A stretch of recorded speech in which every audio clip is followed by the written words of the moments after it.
Hello, and welcome to this eSchool News webcast. My name is Andrew Barber, and I'll be acting as the moderator for today's presentation, which is sponsored by Middlebury Interactive Languages. And now, over the next hour, we're going to explore what it takes to develop responsive,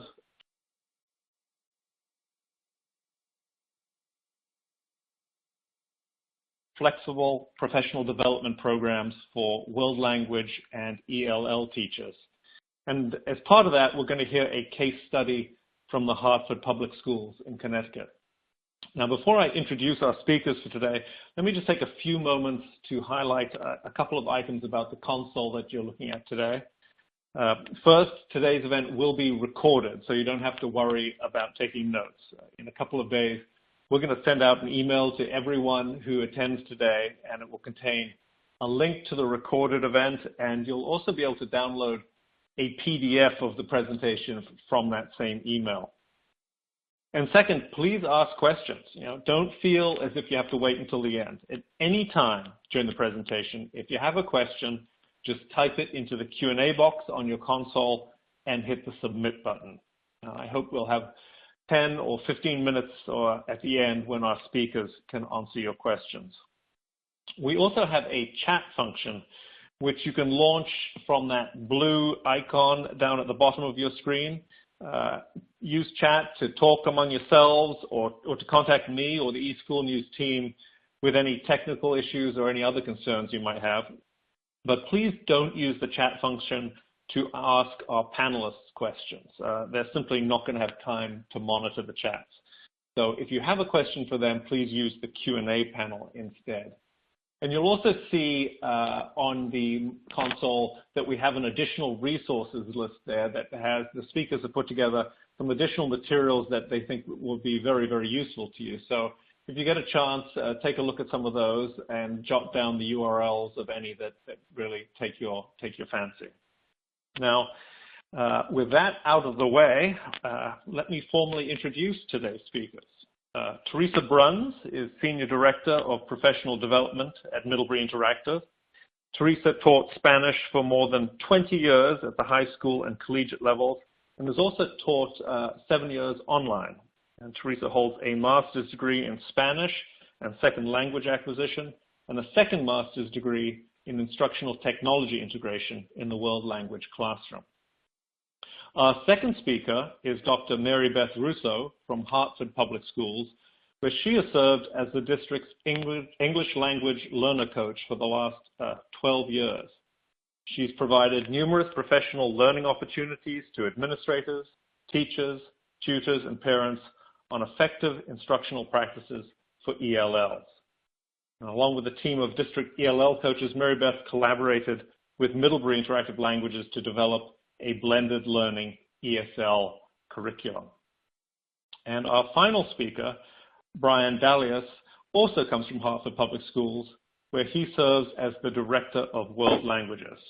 And Brian joined the district in 2005, teaching Latin and Greek at the Classical Magnet School, where he has also filled the role of Assistant Principal. And in 2010, he was honored as the 2010 Classical Magnet School Teacher of the Year by his colleagues. Welcome, Teresa, Mary Beth, and Brian. It's a real pleasure to have you here today. Teresa, why don't you get us started? Okay, thank you very much, Andrew, and hello to everybody on here. I'm just really excited to share with you not only the professional development that we offer at Middlebury Interactive Languages, but really how Hartford has been integral in that process and and the team that we have created with them. So I'd like to just start with just kind of a look at professional development over the years and start with this paradigm shift that we've seen over the last 10 years. It's really kind of a rebooting of teacher professional development. So the old paradigm was where we would give single workshops, and really the thought process was learn that strategy, sit and get it. That really has developed into a new paradigm, which is we provide continuous support with coaching. So We provide the strategies. We use the strategies during the professional development day. We definitely do some hands-on application, but then we are there as continuous support as coaches beyond the professional development day. Looking back at the old paradigm, we would provide, professional development provides general topics. Now what we're seeing is a shift to really just subject area topics and delving deep into pedagogy and strategies and best practices for subject areas. Previously, teachers were the implementers of effective teaching strategies that they got from the workshops. We now look at teachers differently in professional development. They are the innovators of effective teaching strategies. What that means is we provide strategies, but we get lots and lots of feedback during those workshops from teachers. How would you use this? How have you used this? How might you change this? Teachers become that innovator of the teaching strategies and how they use it for their own classroom. And then finally, we've seen in the past a lack of continuity. Professional development has definitely changed to becoming really integral to professional learning goals and student learning outcomes. So prior to professional development, we ask teachers to really think, what are your learning goals and or what are your student learning outcomes? And the professional development goes from there. It's tied to teacher needs. Okay, moving on. Just want to take, there we go. Okay, a look at an effective PD program and what it should provide. Again, it should provide a focus on content specific to the teacher's academic subject.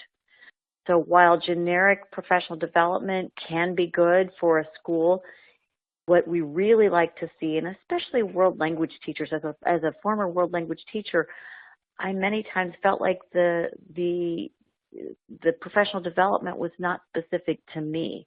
So we've really developed some content specific PD. An effective PD program should support teachers' learning as well as actual change in the classroom practices. Not just sit and get it, but let's look at how it's changing.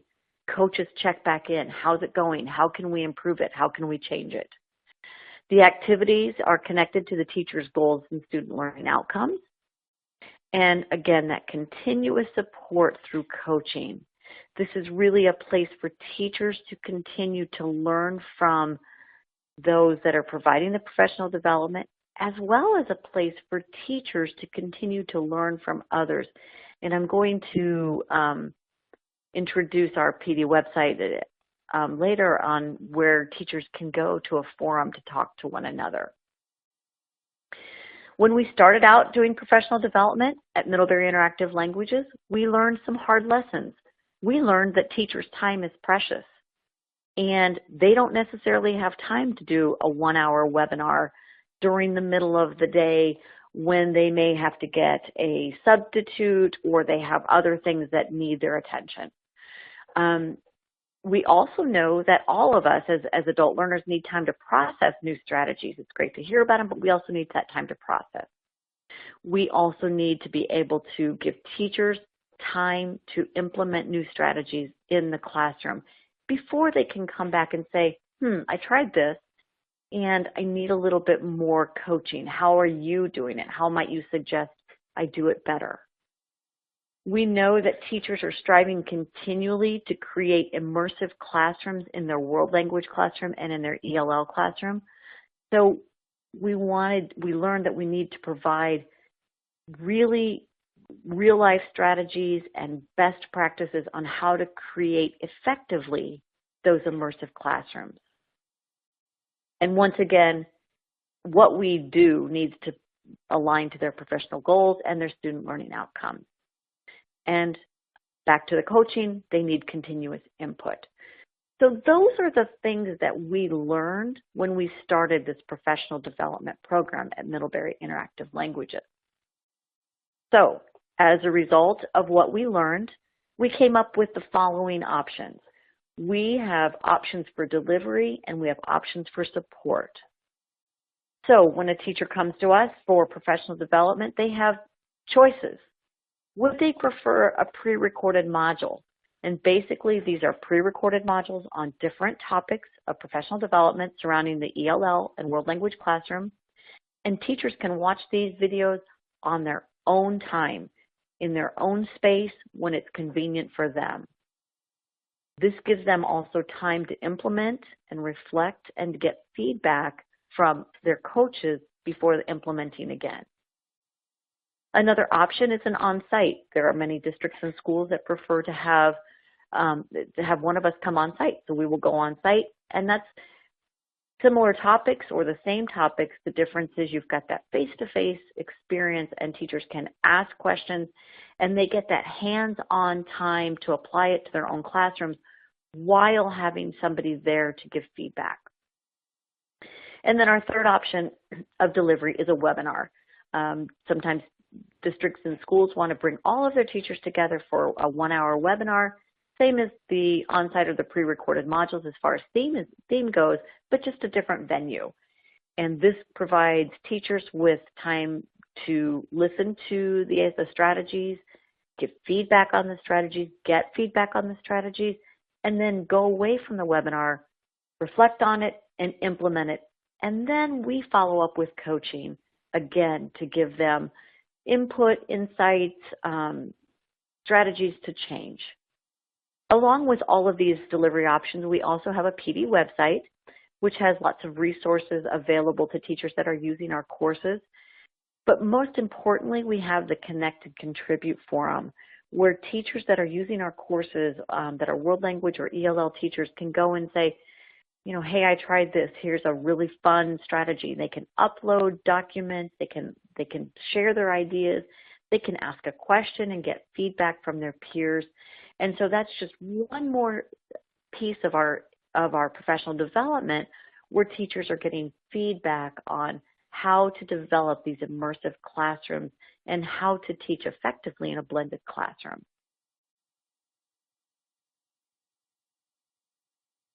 With that being said, we started a partnership with Hartford, I'm happy to say, with Hartford Public Schools. And through that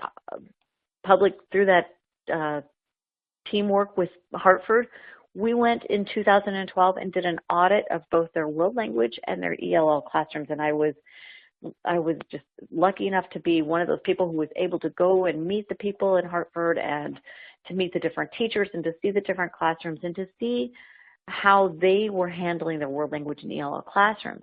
We looked very specifically at their teacher practices, the best practices they were using, and their strategies. We looked at the resources that were available in the different schools. We looked at how they were using technology, or even if they were using technology at that time, and then what their availability, program availability and articulation was. So out of that came some really great ideas, and from 2013 on, we've been providing professional development with Hartford, and again, we've had a really good partnership with them. This year, I'd like to introduce what we are doing with the ELL for the professional development. Currently, we have just-in-time access for Hartford teachers and for all teachers that come to the PD website, where they can come in, and we call it the Hartford Hotline, but they can come in and ask a question, get feedback, get coaching if needed. We also are providing monthly professional learning webinars, and these are based solely on the teacher needs. Mary Beth and I have worked together with the teachers to say, what would you like to see a webinar on? And then we provide that on a monthly basis with the middle school teachers separately from the high school teachers. I'm looking forward to some intensive on-site coaching sessions again this year with Hartford, where we will go and work with teachers, be able to see how their classes, what they're doing in their classrooms, and then provide some intensive on-site PD afterwards. And then finally, we will close the year with a partnership survey to get input from teachers, Middlebury Interactive Language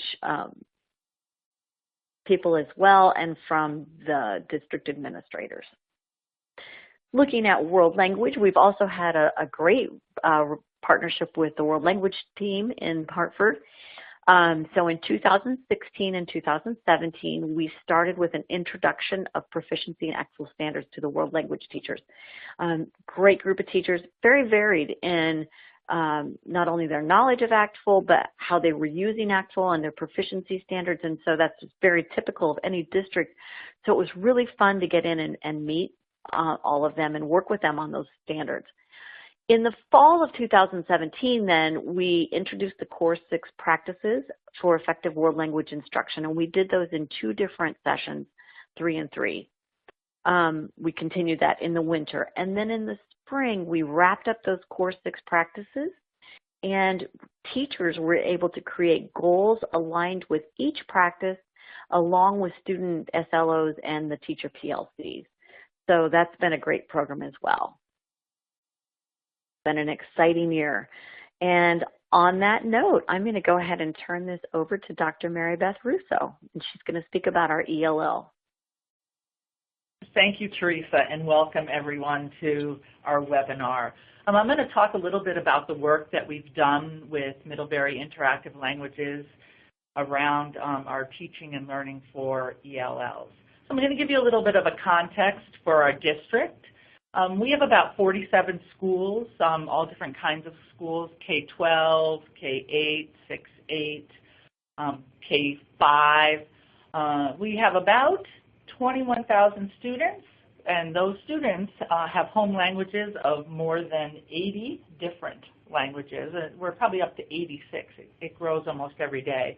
And about 4,000 English language learners, which makes up about 19% of our population, and we are the biggest district in Connecticut, and we have a large percentage of the ELLs in our state. We are very fortunate in our district to have had a superintendent in the past and current superintendents who have followed that lead as to set ELLs as a priority, the teaching and learning for our ELLs. So as a priority, we have probably some resources that other districts and schools might not have. We're housed under the Office of Academics, so we're seen as a very strong curricular piece. We have an executive director at the central office, and we have 6 district-level coaches. We also have 6 school-based coaches and about 100 ESL and bilingual resource teachers. And Connecticut is a bilingual mandated state. That's why we have bilingual resource. So we found a couple of years ago when we first were developing our partnership with Middlebury Interactive Languages that we had come off of a time when we had created our own curriculum, and we found that there was some challenge with implementation, but also we realized that we were having a rapidly expanding population of ELLs different than we had had in the past. We had more students who had been here in the country for less than 30 months, and they came with varying needs. And we realized that the goal of our program had to be to accelerate the academic language, and we needed some kind of program or initiative that could be large scale across the district, but that was going to have an integral professional learning piece to support the coaches at the district level, the coaches at the school level, who then would in turn all support the teachers who were in the classroom. We also were embarking on a journey to learn more about blended learning in some of our high schools and some of our elementary schools, so we knew we wanted to have a deep integration of technology. But we needed that piece that was consistency across the district. And at the time, we knew we had a large number of ELLs that were in the 6th and 8th grade, 6th through 8th grade, who were newer arrivals, and we had many initiatives that focused on the K through 3 or the high school, and we knew we had the 4th and 5th and 6th through 8th graders that were kind of missing out on some of the initiatives at the district level, but also we wanted to ensure that we were preparing our ELLs for the high school experience and then for college and career readiness. So we thought about what our program goals would be for what we needed to do to support our teachers, our coaches, and indirectly support the students. So we needed to provide our ELLs with instructional support that developed academic English language proficiency in all the domains: listening, speaking, reading, and writing. We needed to focus in on that engagement piece, that we needed to allow students to connect to the curriculum and to be able to participate in the content areas. We knew we had to focus more deeply on the academic literacy, and therefore teachers had to have some professional learning around what strategies they might be implementing in their classrooms. And we had to ensure that our ELLs were integrated into the content areas and have the confidence to participate in those classes. But we needed to make sure that we were meeting students where they were, because we have such a diverse population of ELLs. And we had to provide an entry point of where those students were. So while I'm talking about the program that we were looking for with Middlebury Interactive Language, the piece that I want to keep on reiterating is that we needed to make sure there was professional learning that met the needs of our coaching staff and our teaching staff.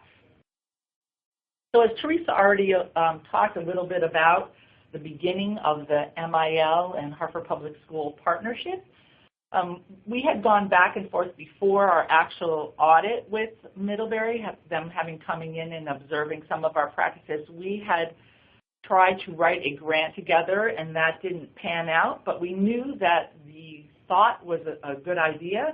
And so after we had partnered with them on the audit, we knew that we had to co-develop an online supplemental ELL curriculum.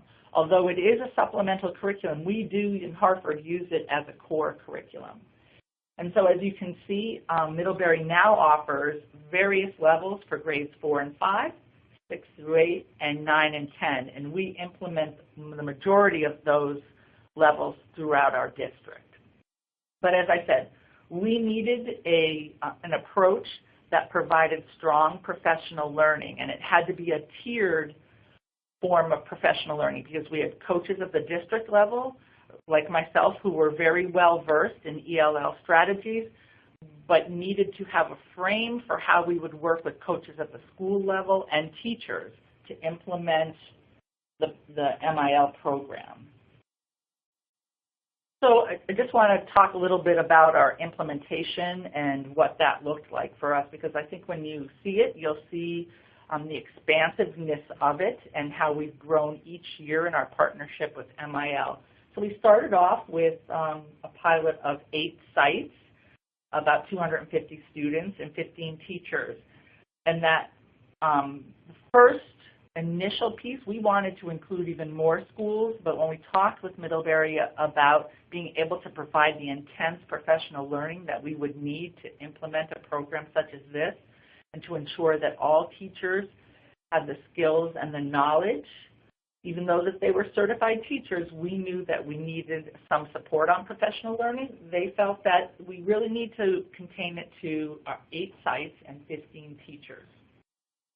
Then in year 2, we increased it to more sites, obviously more teachers, went up to about 350 students.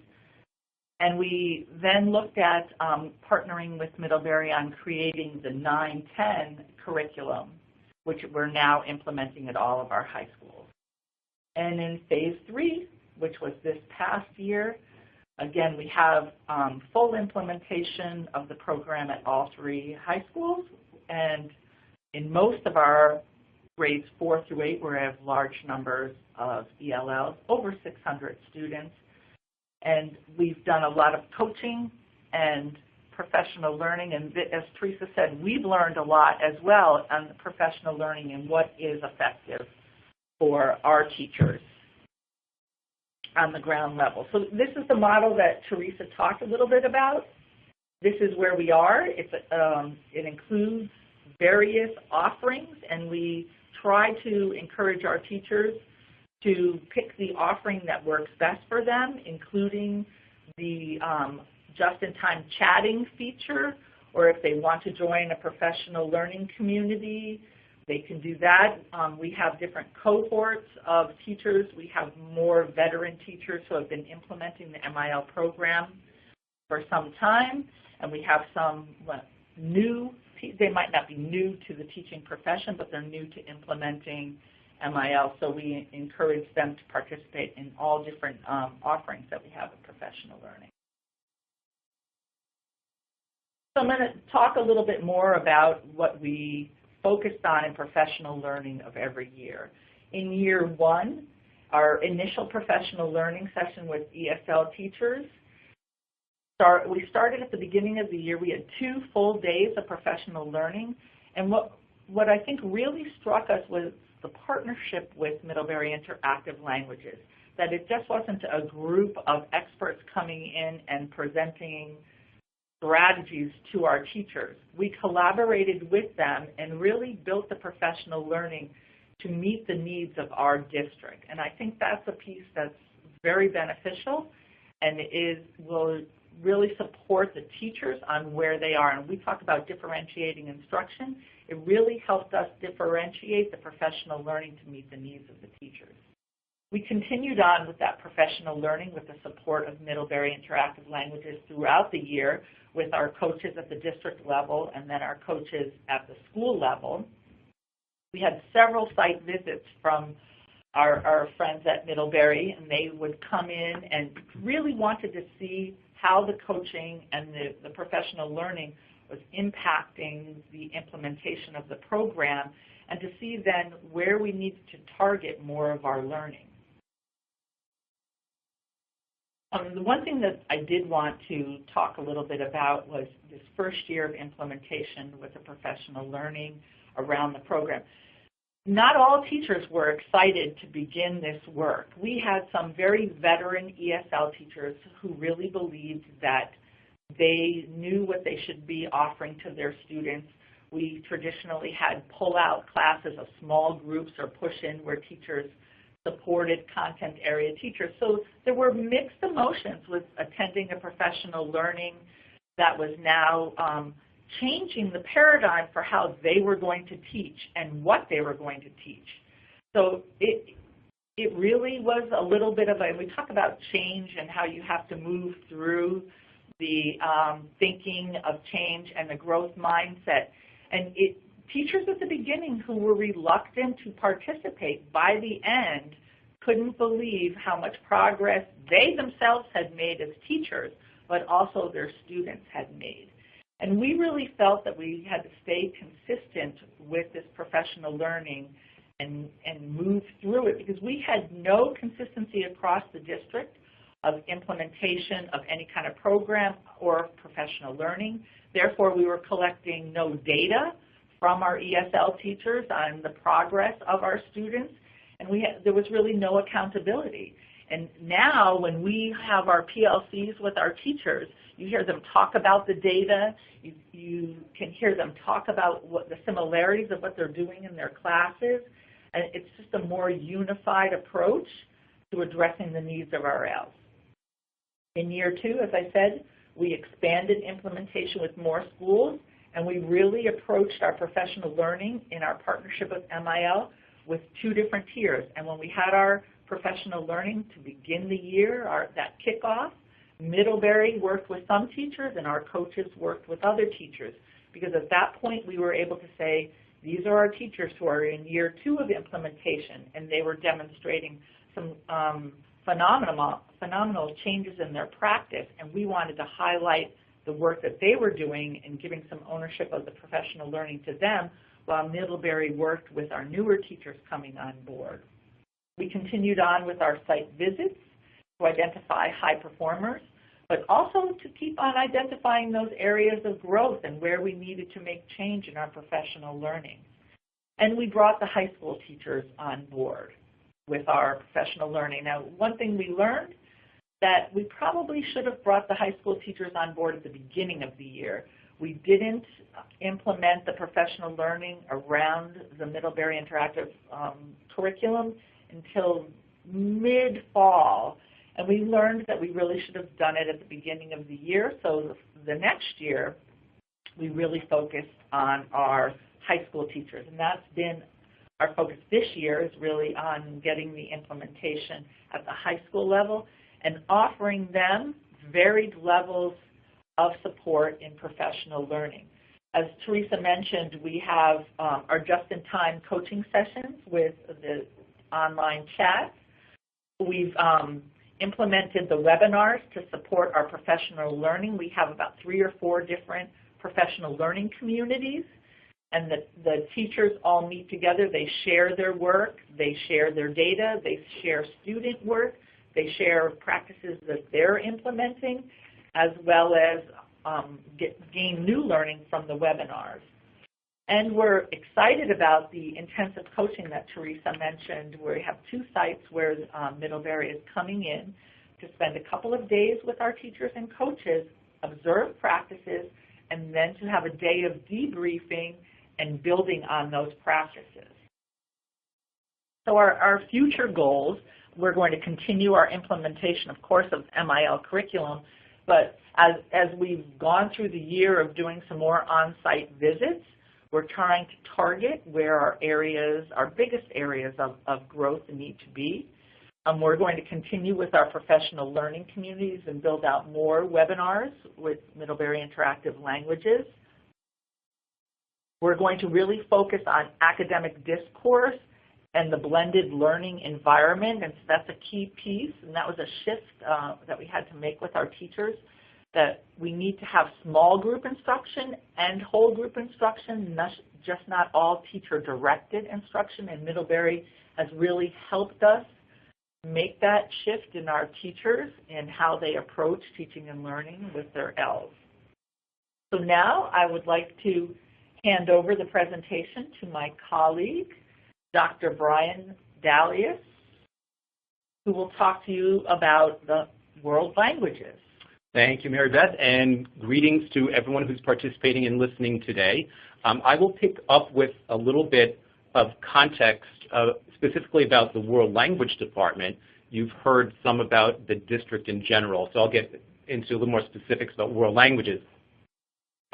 We have 39 full-time and 2 part-time world language teachers working across 18 schools covering grade ranges pre-K to 12.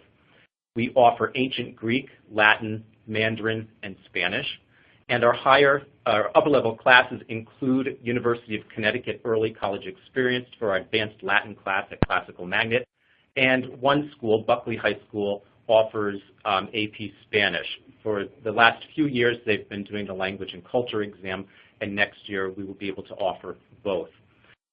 And finally, Hartford Public Schools has a 2-year graduation requirement in world languages. Now, a little bit about the history of the leadership, and once I've said these things, I think it will clarify our choices in professional learning and our collaboration with Middlebury Interactive Languages. So we did not have a world language specialist since prior to 2005. In fact, I joined the district in 2005, and the previous supervisor had retired, and so we were variously combined with other curriculum departments. At the time, it was called bilingual education, I believe, and at one point we were rolled under humanities, which was a combination of social studies and world languages. And that meant that for almost 10 years, basically from 2005 to 2015, we had almost no world language professional learning, except around a textbook adoption initiative for Spanish 1 and 2. And then in 2015, the Directorship of World Languages was reinstated. So that gives a little bit of context about the department and the leadership over the last 10 years or so. So when I began, I didn't begin until November, which meant that I missed the summer planning stages of professional learning, so I didn't have the opportunity to plan for year-long professional learning prior to the start of the school year. But I knew that being without professional learning for almost 10 years, collectively we had a great deal to catch up on. And I figured an introduction to the new World Readiness Standards was a good place to start. So our 3-hour professional learning in December consisted of a crosswalk of the World Readiness Standards with the prior version. And I had teachers identify the changes in the standards, the language of the standards, and predict the impact that would have on teaching and learning. And then we spent some time at the end of the day, reviewing some principles of second language acquisition.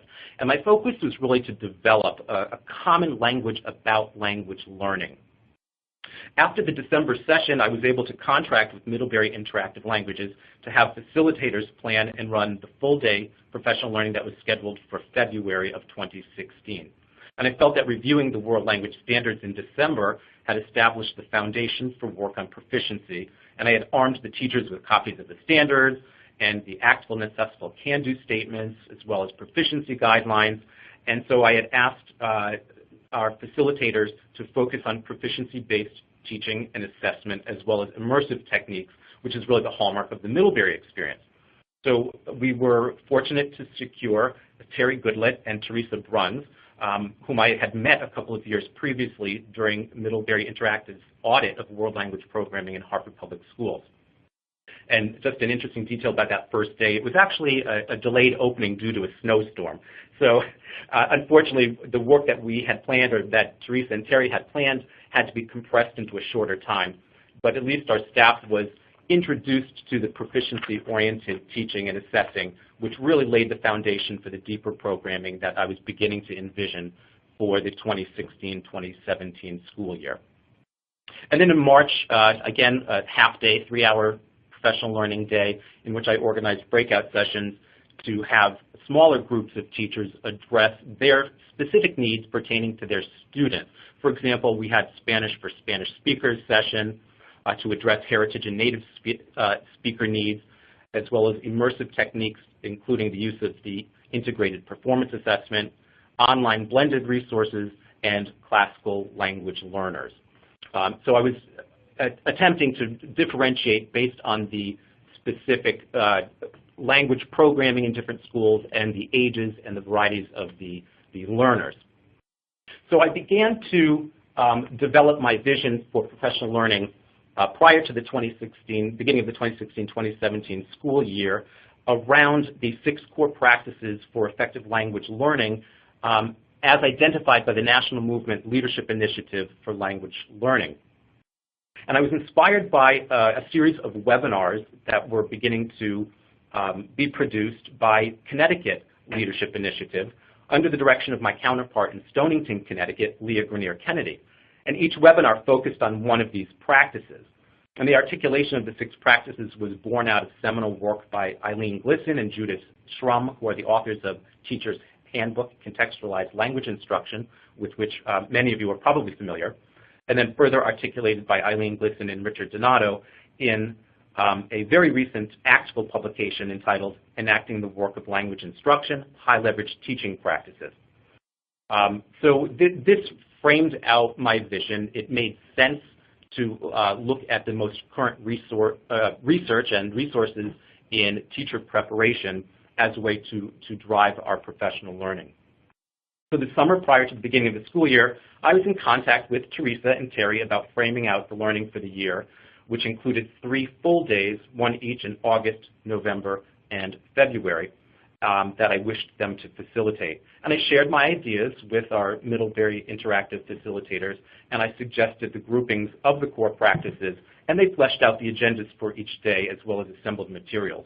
And I'll take this opportunity to echo what my colleague Mary Beth mentioned about the collaborative nature of working with our Middlebury Interactive facilitators. And it was not a stand and deliver professional development. It was highly customized. Terry and Teresa took time to really get to know our teachers. It was highly beneficial having the same facilitators come back repeatedly and really develop that rapport with our teachers and build trust. Because as Mary Beth pointed out, we have a lot of veteran teachers. We have a number of veteran world language teachers. And certain ideas, for example, teaching and assessing towards proficiency rather than textbook coverage, were new and in some cases uncomfortable ideas. And our Middlebury Interactive facilitators were highly sensitive to that and were able to customize and tailor their work for our needs. So the order of the core practices on the slide does not indicate any priority, rather just the groupings that I chose. And I felt that learning about functional language goals and contextualized grammar instruction as a pair formed a logical place to begin the school year. So we kind of started with that question: what do we want students to be able to do with real-world communication?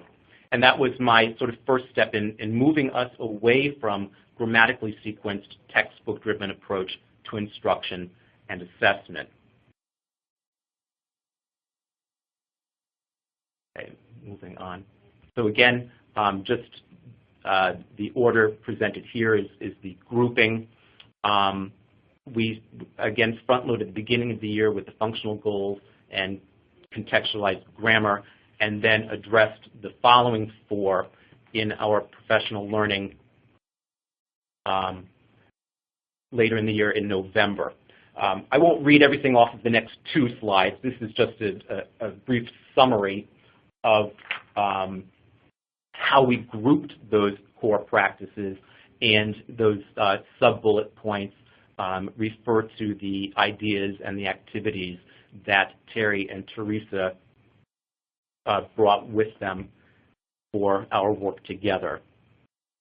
So just a brief overview there.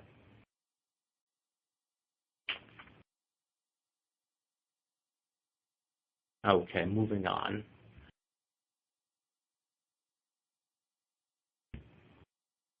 After our November session, I was in contact with Teresa regarding, feedback around how this was all working with our teachers, and we agreed that in that November session we probably overfilled the day. I think it was ambitious, and because much of what we were doing was relatively new to many of our teachers, we felt that perhaps they were experiencing a little bit of sensory overload, and understandably we were squeezing into just a few days of professional learning what really constitutes the content of entire language education programs, the methodology classes that one would take over the course of a year. So we scaled back a little bit based on this sense that we developed from November, and Teresa and Terry then created a program for February that would walk the teachers through a process of creating one goal for each of the 6 practices, followed by time to collaborate with colleagues around how to plan to embed that goal into instruction. And this process went one by one through each of the core practices. And I felt that this was a very useful and productive use of our time.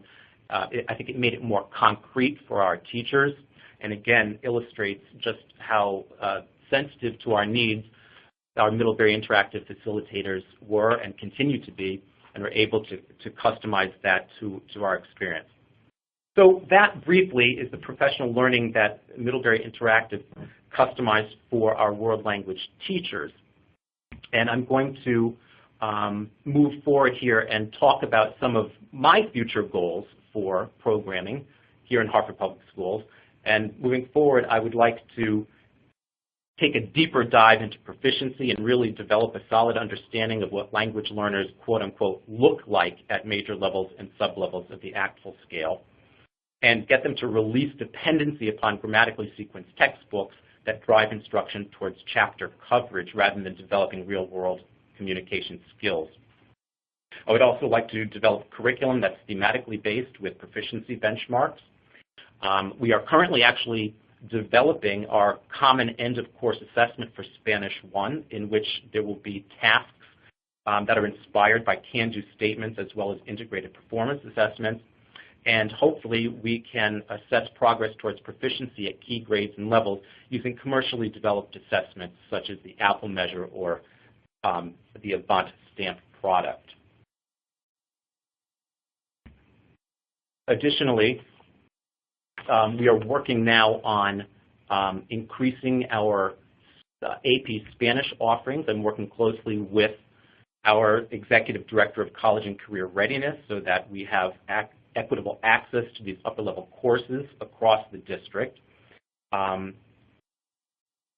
We would also, although I would also like to offer additional languages. We've really reduced over the last probably 15 to 20 years the variety of languages in Hartford Public Schools. And as you could see from the numbers I presented previously, We are a small department compared to the number of students we serve. So I think introducing additional languages, taking into consideration heritage and native languages other than Spanish, and also critical and strategic languages to perhaps give us some direction in terms of increasing programming. Additionally, the state is going to allow credit by examination in the revised graduation policy, and that would be wonderful for our heritage and native speakers of languages other than English, since we obviously can't offer coursework in those languages. And finally, the state of Connecticut is on the cusp of implementing the seal of biliteracy, and in order to make that feasible for our students, we really need to implement the longer sequence of courses in order to drive their proficiency to the point where they can earn that seal of biliteracy. So that summarizes both our collaboration with Middlebury Interactive Languages around professional learning, as well as my goals for future programming. So at this point, I'm going to hand the presentation back to Andrew. Well, thank you very much, Brian, and thank you also to Teresa and Mary Beth for sharing your insights on developing effective PD programs for world language and ELL learners. We have quite a few questions that have come in, and before I turn to those, though, I just want you to draw your attention to, on this Q&A panel slide that you're looking at right now, there are a variety of links up there right now. Obviously, you can't click on those, but we have put those same resources up on the additional resource panel on the console. So if you want to look at those, that would be where you can actually access them directly. So we still have just under about 13 minutes left, and so why don't we turn to some of the questions. And before we actually take some of the questions that came through the Q&A panel, there was a very interesting conversation taking place in the group chat about PD, and I thought maybe we could start with that.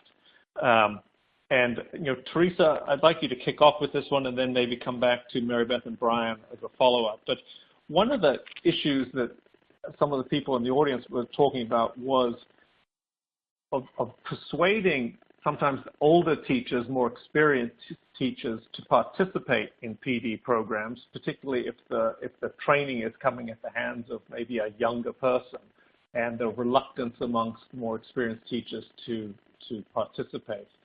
Is this, Teresa, something that you have encountered? And if so, what is the strategy for dealing with it? Oh, that's a great question. And yes, we've definitely encountered it.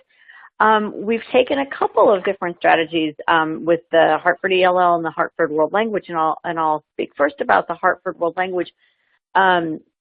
We noticed there were some older teachers who just were struggling with some of these concepts. It was great to talk to them, though. We really, we got a lot of insight from speaking to them during maybe the first and some of the second session. During the third session, I talked to Brian, and he created tables for the third session where there would be a leader at each table. And I believe, Brian, correct me if I'm wrong on this, most of those were teachers, veteran teachers, but had really bought into the pedagogy of an immersive classroom. So I believe that peer influence was really helpful, and they already knew them. They worked with them, so that has been great. The strategies we've taken with the ELL is we're holding 2 different webinars a month, and Mary Beth again has divided those into veteran teachers and teachers who are a little bit more new to the Middlebury courses and pedagogy. And so we're dealing with themes on different levels, where with the new teachers we might just kind of give a high level view of it, and with the veteran teachers we get deeper into it. And so I'd like to add to what you said, Teresa. When we first started out, as Brian mentioned as well, it was a challenge for our veteran teachers. When Middlebury first came and presented our very first professional development, I remember they looked out at our audience and said, "You have a very veteran staff here." And we knew that we did. Most of our teachers had been teaching for 20 years.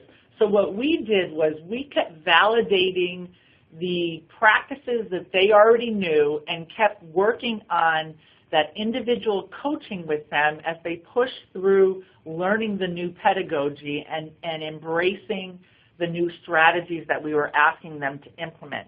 And as Teresa mentioned, we had early adapters, and those early adapters really soared with the learning. And by the next time that we met 2 months later, we just let those early adapters talk about the successes they were having in their classroom. And if you think about Elmore's instructional core, that you have to change all 3 components, the curriculum, the content, the curriculum, the students, and the teacher, we saw that happen early on with our professional learning and the implementation of the MIL curriculum.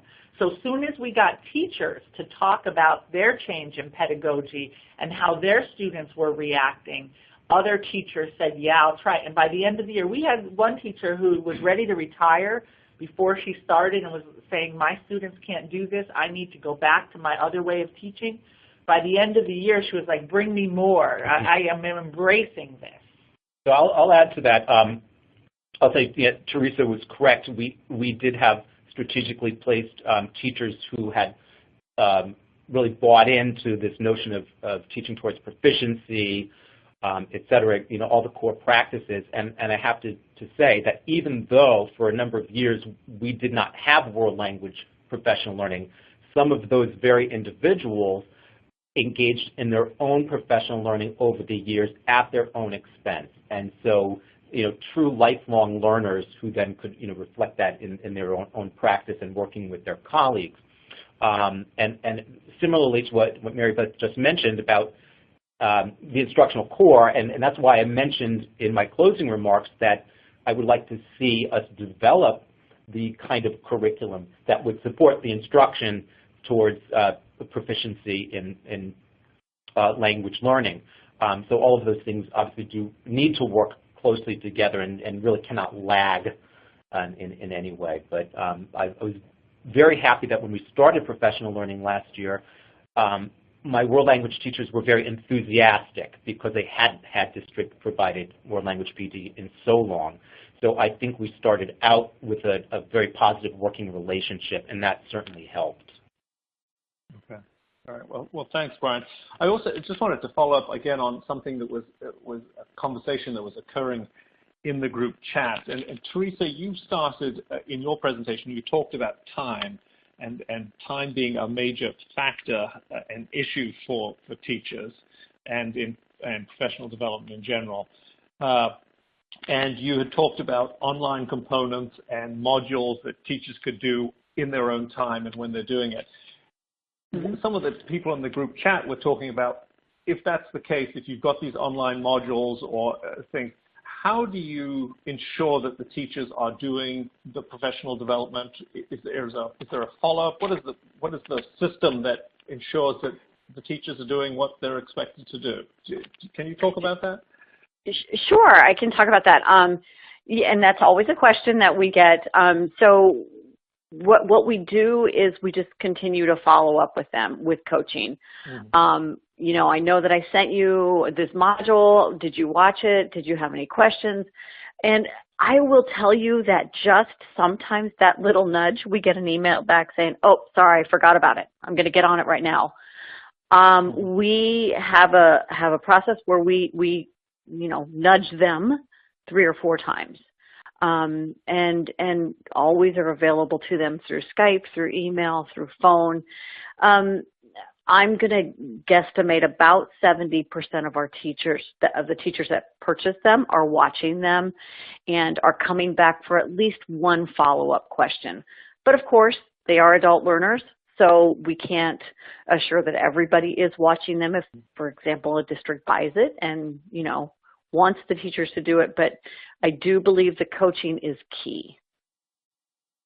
Right, and Teresa, one of the things that we do with the webinars is we try to hold groups, because teachers like to be together when they're watching the webinars, and then they can talk to each other and continue the conversation with each other. So when you're learning in isolation, some people like to learn in isolation, but teachers are often more social learners and like to be in a group. So we encourage groups of teachers to come together to form a professional learning community and view the webinar that way. Okay, all right. And someone else in the audience wanted to know whether the teachers at Hartford are required to have a certain number of PD hours a year. Is there some kind of requirement there? Actually, the state of Connecticut had stopped tracking CEUs for professional learning. So that model shifted slightly, but districts are required to provide certain amount of professional learning. So, it's a bit of a conundrum. I mean, I would say that we have very good attendance at our professional learning, but in some cases it's a matter of teachers taking the day off and not attending. But we are not required to fulfill a specific number. But we have days that are set aside for district and school, half days that are set aside for district and school PD. So they are obligated to attend those days if you're there in attendance at school. But the webinars that Teresa's been talking about and the one-on-one chats with her are purely optional. And those are run after school, or you can chat during the day if you have a question about something. So there are many different levels and many different opportunities for teachers to engage in the learning, depending on their own learning style. Okay. All right. Well, terrific. Thank you. Turn to another question from the audience, and I realize that the answers may vary from state to state, but Mary Beth and Brian, could you talk a little bit about what assessments you are using at Hartford right now? Well, so is this about assessments for ELLs? Or both?